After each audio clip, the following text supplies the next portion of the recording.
오늘 우리에게 주신 하나님 말씀은 창세기 40장 1절에서 8절 말씀입니다. 그 후에 애굽 왕의 술 맡은 자와 떡 굽는 자가 그들의 주인 애굽 왕에게 범죄한지라. 바로가 그 두 관원장 곧 술 맡은 관원장과 떡 굽는 관원장에게 노하여 그들을 친위 대장의 집 안에 있는 옥에 가두니 곧 요셉이 갇힌 곳이라. 친위 대장이 요셉에게 그들을 수정 들게 하매 요셉이 그들을 섬겼더라. 그들이 갇힌 지 여러 날이라. 옥에 갇힌 애굽 왕의 술 맡은 자와 떡 굽는 자 두 사람이 하룻밤에 꿈을 꾸니 각기 그 내용이 다르더라. 아침에 요셉이 들어가 보니 그들에게 근심의 빛이 있는지라. 요셉이 그 주인의 집에 자기와 함께 갇힌 바로의 신하들에게 묻되 어찌하여 오늘 당신들의 얼굴에 근심의 빛이 있나이까? 그들이 그에게 이르되 우리가 꿈을 꾸었으나 이를 해석할 자가 없도다. 요셉이 그들에게 이르되 해석은 하나님께 있지 아니하나이까? 청하건대 내게 이르소서. 아멘. 사람은 누구나 예상하지 못한 고난이나 불행이 갑자기 찾아오면 가장 먼저 이유를 묻게 되죠. 평범하게 흘러가던 일상이 한순간에 무너질 때에 우리의 입에서는 자연스럽게 이런 질문이 나옵니다. 왜 하필 나에게 이런 일이 일어난 걸까? 내가 무엇을 잘못했기에 이런 일을 겪어야 하나? 하나님은 지금 어디 계시는가? 이것은 특별히 믿음이 없는 사람들만의 질문이 아니라 하나님을 믿는 성도들도 고난 앞에서 한 번쯤 던지게 되는 매우 인간적인 질문입니다. 그런데 오늘 김학중 목사님의 책 답은 기도에서 나눌 이야기를 소개하고자 합니다. 몇 해 전 수원의 한 파출소에 60대 할머니 한 분이 붙잡혀 오셨어요. 제목은 무단횡단이었습니다. 가사 도우미 일자리를 구하려고 인력사무소를 찾아가던 길이었습니다. 몸은 야위였고 행색은 누가 보아도 가족의 돌봄을 받지 못한 사람이었습니다. 경찰이 신원을 조회하던 중 뜻밖의 사실을 알게 됩니다. 이 할머니는 가족과 연락이 끊어진 지 무려 28년째였습니다. 남편이 사업에 실패하고 세상을 떠난 뒤 찾아온 조울증으로 정신병원에서 치료받다가 퇴원 뒤 그대로 실종되어 지낸 세월이었습니다. 경찰들이 수소문 끝에 12살 때 헤어진 이제 마흔이 된 아들과 연락이 닿았습니다. 아들은 한달음에 달려왔고 어머니와 아들은 극적으로 다시 만났습니다. 이 할머니가 파출소에 잡혀 오시던 순간 자신에게 가족을 찾게 될 일이 기다리고 있으리라고는 짐작이나 하였겠습니까? 무단횡단이라는 뜻밖의 사건이 28년의 세월의 문을 여는 열쇠가 되었습니다. 사람의 눈에는 불행처럼 보이는 순간이 하나님의 시간표 안에서는 전혀 다른 의미를 지닐 수 있다는 사실을 어, 이 이야기는 우리에게 보여줍니다. 오늘 본문에도 이와 비슷한 장면이 있습니다. 억울하게 옥에 갇힌 청년 요셉에게 어느 날 두 사람의 재수가 들려옵니다. 그리고 이 짧은 만남이 요셉의 인생 전체를 바꾸어 놓습니다. 훗날 이 만남은 요셉을 바로 앞에 세우고 애굽의 총리로 이끄는 결정적인 출발점이 됩니다. 요셉은 그 사실을 전혀 알지 못한 채 하루하루 맡겨진 일을 신실하게 감당했을 뿐이지만 하나님은 이미 그의 내일을 준비하고 계셨어요. 저는 오늘 본문을 통해 한 가지 중요한 진리를 함께 배우고자 합니다. 하나님은 우리가 가장 낮아진 자리에서도 신실함, 섬김, 믿음을 통해 우리의 내일을 예배하고 계신다는 것이에요. 이것이 감옥 속의 요셉에게 주어진 하나님의 역사였고, 동시에 오늘 이 시대를 살아가는 우리 모두에게 주시는 하나님의 음성입니다.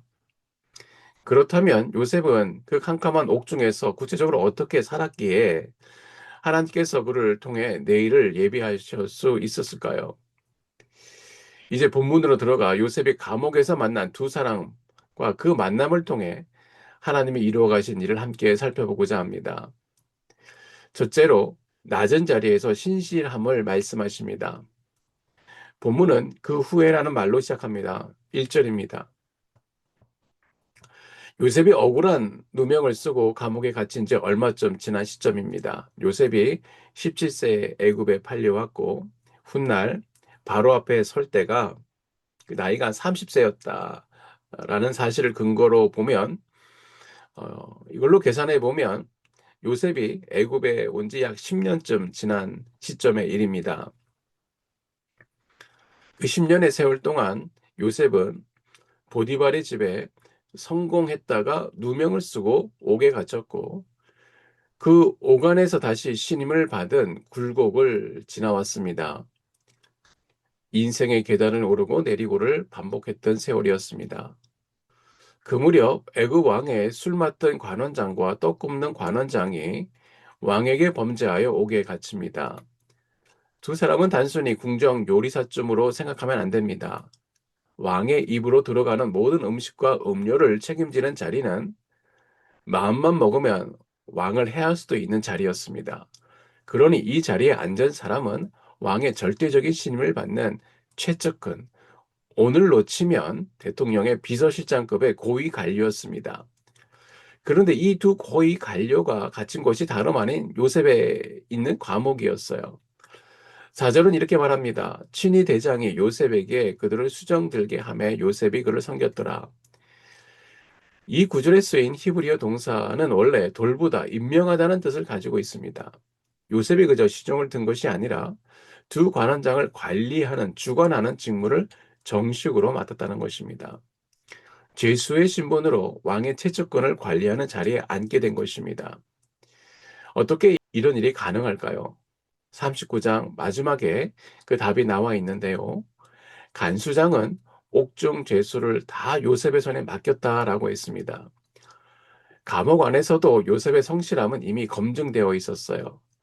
만일 요셉이 감옥에서 억울함에 사로잡혀 대충 시간을 때우며 살았다면 이런 중책이 그에게 맡겨질 리는 없습니다.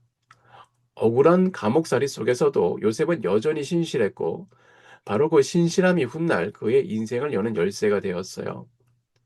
훗날 이 두 관원장 중 한 사람이 곧 술 맡은 관원장과 같은 직분을 가졌던 인물이 성경에 또 한 번 등장하는데요. 바로 느헤미야입니다. 그는 페르시아 왕 술 맡은 관원장으로 신실하게 섬기다가 마침내 예루살렘 성벽을 재건하는 총독으로 세움받았습니다. 낮은 자리에서 신실함이 결국 하나님 나라의 중대한 사명으로 이어진 것입니다. 요셉도 느헤미야도 처음부터 큰 자리에 있지 않았습니다. 작은 자리에서 신실함이 그들을 큰 자리로 이끌었습니다. 지금 여러분이 있는 자리가 바로 이 작은 자리일 수 있습니다. 아무도 알아주지 않고 언제 끝날지 모르는 자리일 수 있습니다. 그러나 그 자리에서 지킨 신실함을 하나님은 결코 놓치지 않으십니다. 그리고 하나님은 바로 그 자리에서 저와 여러분의 내일을 예배하고 계시는 줄 믿습니다. 둘째로, 낮은 자리에서도 이웃을 돌아보라고 말씀하십니다. 두 관원장이 갇힌 지 여러 날이 지난 어느 밤, 두 사람은 각기 다른 꿈을 꿉니다. 고대 사람들에게 꿈은 신의 계시로 여겨졌어요. 더구나 이 두 사람은 이미 왕의 진노를 산 상태였으니 그 꿈이 자신의 생사를 알려주는 것일지도 모른다는 두려움에 사로잡혔을 것입니다. 이튿날 아침 요셉이 그들에게 들어가 보니 얼굴에 근심의 빛이 있었습니다. 본문은 요셉이 들어가 보니라고 말했습니다. 아침마다 그들을 살피러 들어가는 것이 요셉의 일상이었다는 뜻입니다. 요셉은 지나가다가 우연히 알아챈 것이 아니라 평소에 그들에게 마음을 쓰고 있었어요. 생각해보면 요셉은 어떻습니까? 요셉 자신도 억울하게 갇힌 몸이었어요. 보디발의 집에서 성실하게 살았던 어, 요셉이었지만 돌아온 것은 누명이었고 그 결과가 감옥이었어요. 요셉의 안색인들 편했겠습니까? 그러나 요셉은 자신의 처지에 몰입해 있지 않았어요. 오히려 다른 사람의 안색을 살필 수 있는 여유를, 아니, 여유가 아니라 성품을 가지고 있었습니다. 요셉은 다시 한번 묻습니다. 7절에 어찌하여 오늘 당신들의 얼굴에 근심의 빛이 있나이까? 사도 바울은 빌립보서 2장 4절에서 빌립보 성도들에게 이렇게 권면합니다. 각각 자기 일을 돌볼 뿐더러 또한 각각 다른 사람들의 일을 돌보아 나의 기쁨을 충만하게 하라. 자기 일도 벅찬데 어떻게 다른 사람의 일까지 돌아볼 수 있냐고 물을 수 있습니다. 그러나 요셉이 여유가 있어서 하는 일이 아니라 하나님을 바라보는 사람만이 할 수 있는 성숙한 신앙의 열매입니다. 하나님은 우리의 형편이 완벽해진 뒤에 사랑하라고 말씀하지 않으십니다. 지금 있는 자리, 지금 내 손에 있는 작은 사랑으로 다른 사람을 섬기라고 부르십니다. 그런데 놀라운 것은 다른 사람을 돌아보는 사람이 오히려 하나님의 위로를 더 깊이 경험한다는 것입니다. 하나님은 자신만 바라보며 사는 사람보다 하나님을 마음에 품고 이웃을 품는 사람을 통해 일하십니다. 그러므로 성숙한 신앙은 내 문제가 언제 해결될까만 묻는 데 머물러 있는 것이 아니라 오늘 하나님께서 내 손을 통해 누구를 위로하시고 누구에게 은혜를 흘려보내기 원하실까를 묻는 삶입니다. 셋째, 낮은 자리에서도 하나님만 바라보는 것입니다. 두 관원장이 대답합니다. 8절입니다. 우리가 꿈을 꾸었으나 이를 해석할 자가 없도다. 애굽에는 유명한 해몽 전문가들이 많았습니다. 그러나 지금은 옥에 갇힌 처지, 그런 전문가를 부를 방법이 없었지요. 바로 그 순간 요셉이 대답합니다. 해석은 하나님께 있지 아니하나이까 청컨대 내게 이르소서. 요셉은 제가 해몽할 수 있습니다라고 말하지 않았어요. 자기 능력을 내세우지도 않았습니다. 그는 다만 사람들의 시선을 자신에게서 하나님께로 돌립니다. 저는 이 한 문장이 오늘 본문의 가장 중요한 심장 같다고 생각됩니다. 요셉이 몇 해 전만 해도 꿈을 꾼 적이 있습니다. 창세기 30장에 그는 꿈을 꾸었죠. 그러나 그 꿈을 꾼 이후 10년, 그의 삶은 그 꿈과 점점 멀어지는 것처럼 보였어요. 종으로 팔리고 억울한 누명을 쓰고 옥에 갇히고 상식적으로 생각하면 하나님에 대한 신뢰를 저버릴 만한 이유가 차고도 넘쳤습니다. 그런데 요셉은 여전히 해석은 하나님께 있다라고 담대하게 선언합니다. 이것은 10년의 어둠 속에서 결코 꺼지지 않는 하나님을 향한 믿음의 불씨입니다. 남미의 밀림에서 40년을 사역한 한 선교사의 이야기입니다. 이 선교사님은 세상적으로는 사람들이 부러워할 만한 재능과 능력을 가진 분이에요. 그리고 이걸 다 내려놓고 오지의 부족에게로 선교하러 갔습니다. 그러나 열매는 좀처럼 보이지 않았어요. 여러 차례 체포되고 고문을 당했습니다. 밤낮으로 매달려 완성한 성경 번역 원고를 관리들이 빼앗아 불태워 버린 일도 있습니다. 눈물로 지새운 세월, 손에 잡히는 열매가 하나도 없는 나날이었어요. 그러던 어느 날 미국의 한 친구가 편지를 보내 묻습니다. 여보게, 전망이 어떠한가? 그의 답은 짧았습니다. 하나님의 약속만큼은 발단해. 상황은 어두울 수 있습니다. 그러나 약속은 결코 어두워지지 않습니다. 요셉의 10년이 그러했고 이 선교사의 40년이 그랬습니다.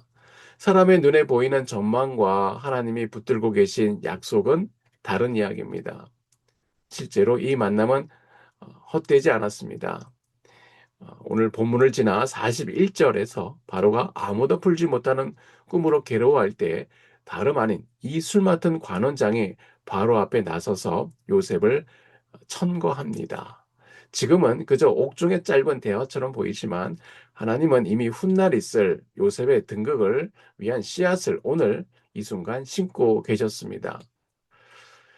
저와 여러분이 지금 겪고 있는 이 작은 만남, 이 작은 순종, 이 작은 신뢰의 고백이 하나님의 큰 그림 속에서 어떤 씨앗이 될지 우리는 알 수 없습니다. 그러나 하나님은 알고 계시는 줄 믿습니다. 말씀의 결론입니다. 오늘 우리는 요셉의 삶을 통해 하나님께서 낮은 자리에서 어떻게 사람을 빚어가시는지를 함께 살펴보았습니다. 첫째, 낮은 자리에서도 맡겨진 일을 끝까지 신실하게 감당하는 삶이었습니다. 둘째로, 자신의 형편이 아무리 어려워도 이웃의 아픔을 외면하지 않고 돌아보는 삶이었습니다. 셋째, 사람이나 환경이 아니라 오직 하나님을 바라보며 살아가는 삶이었습니다. 이 세 가지는 서로 따로 떨어진 교훈이 아닙니다. 하나님을 바라보는 사람은 맡겨진 일에 신실할 수 있습니다. 하나님을 신뢰하는 사람은 자신의 고난에만 매여 있지 않고 다른 사람의 아픔을 품을 수 있습니다. 그리고 그렇게 신실함과 사랑으로 살아가는 사람은 날마다 하나님을 더 깊이 의지하게 됩니다. 이것이 바로 요셉의 삶에 나타난 믿음입니다. 이것이 하나님께서 기뻐하는 성도의 모습이기도 합니다. 처음에 나누었던 이야기를 다시 한번 떠올려 봅시다. 무단 횡단으로 파출소에 붙잡혀온 할머니는 그날 저녁 헤어진 지 무려 28년 만에 가족과 재회하고 만나게 되리라는 것은 꿈에도 생각하지 못했습니다. 할머니에게는 단지 예상치 못한 사건이었지만 하나님께는 우연이 아니었습니다. 우리 노래는 불행처럼 보였던 순간도 하나님께서는 회복의 시작으로 사용하셨습니다. 오늘 본문의 요셉도 마찬가지죠. 감옥에서 두 관원장을 섬길 때 그 만남이 훗날 자신을 애굽의 총리 자리로 이끄는 하나님의 섭리의 한 과정이었다는 것을 전혀 알지 못했습니다. 그는 결과를 몰랐지만 하나님은 이미 결과를 알고 계셨습니다. 요셉은 앞을 볼 수 없었지만 하나님은 처음부터 끝까지 보고 계셨어요. 그래서 요셉은 보이지 않는 미래를 염려하기보다 오늘 자신에게 맡겨진 자리에서 신실하게 살아갈 수 있었습니다. 여러분, 어쩌면 우리도 지금 요셉처럼 이해되지 않는 자리에 서 있을지 모릅니다. 왜 이런 환경을 지나야 하는지, 왜 기도가 아직 응답되지 않는지, 왜 길이 막혀 있는지 알지 못할 수도 있습니다. 그러나 분명한 것은 하나님은 침묵하고 계신 것이 아니라 지금도 일하고 계신다는 것입니다. 우리가 보지 못할 뿐 하나님은 이미 내일을 준비하고 계십니다. 그러므로 오늘 우리에게 필요한 것은 미래를 다 아는 것이 아니라 오늘 우리에게 역사하신 하나님을 신뢰하는 것입니다. 오늘 맡겨진 일에 신실하고 주변의 어려운 사람들을 돌아보며 그리고 무엇보다 상황이 아니라 하나님의 약속을 바라보길 바랍니다. 해석은 하나님께 있고 미래도 하나님께 있습니다. 오늘 저와 여러분의 삶에 그 평범한 순종을 사용하셔서 알지 못하는 내일을 준비하고 계시는 하나님을 바라봅시다. 믿음으로 어떤 자리에서도 낙심하지 말고 하나님과 동행하며 승리하는 하루하루가 되기를 주님의 이름으로 축복합니다. 오늘 말씀을 가지고 세 가지 기도 제목으로 함께 나눕니다.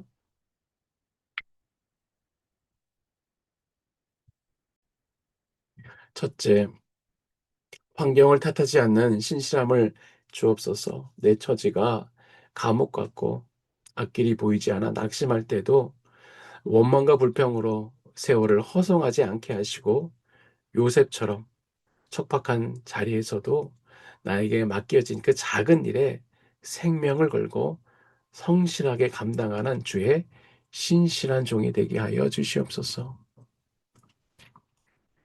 두 번째로, 내 마음 매몰되지 않고 이웃을 돌아보는 넉넉한 마음을 주시옵소서. 내 상처가 아프고 이웃의 눈물을 외면할 만해도 그러나 곁에서 신음하는 지체들의 안색을 살피게 하시고 어찌하여 근심의 빛이 있나이까 물어보며 먼저 손 내미신 예수 그리스도의 성숙한 성품을 우리에게 허락하여 주시옵소서. 셋째, 상황을 보지 않고 하나님의 약속만 바라보게 하여 주시옵소서. 인간의 눈으로 보는 전망은 사방이 벽으로 갇힌 감옥일지라도 해석은 하나님께 있다고 당당히 외치는 그런 믿음을 우리에게 허락하여 주시옵소서. 하나님의 약속만은 언제나 가장 밝다는 것을 믿고 끝까지 주님을 믿고 신뢰하게 하여 주시옵소서. 우리 잠시 통성으로 기도하겠습니다. 하나님 아버지 감사합니다. 지금 저희가 서 있는 자리에 때로는 낙심하고 절망하였음을 주님께서 아십니다.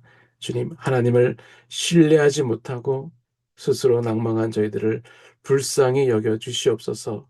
주님, 요셉처럼 하나님을 의지하며 주님과 동행하며 형통한 삶이 되게 하여 주시옵소서. 그 형통의 믿음을 저에게 이 새벽에 부어 주시옵소서. 그리하여 오늘 저희들에게 맡겨진 작은 일에 충성을 다하여 순종하게 하여 주시고 그 모든 일을 통하여 하나님의 영광이 나타나게 하여 주시옵소서. 무엇보다도 주님께서 허락하신 우리 주위의 작은 지체들의 안색을 살피는 영적인 눈을 열어주셔서 그의 마음을 먼저 물으며 예수 그리스도의 사랑을 흘려보낼 수 있는 아름다운 성품을 허락하여 주시옵소서. 하나님 아버지, 오늘 우리가 살아갈 동안에 이해되지 않는 일이 있다 할지라도 해석은 오직 하나님께 있습니다. 라는 고백으로 오늘도 주님의 주권을 신뢰하며 담대히 살아갈 수 있는 저희 모두 되게 하여 주시옵소서. 우리를 사랑하시는 예수님의 이름으로 감사하며 기도드립니다. 아멘.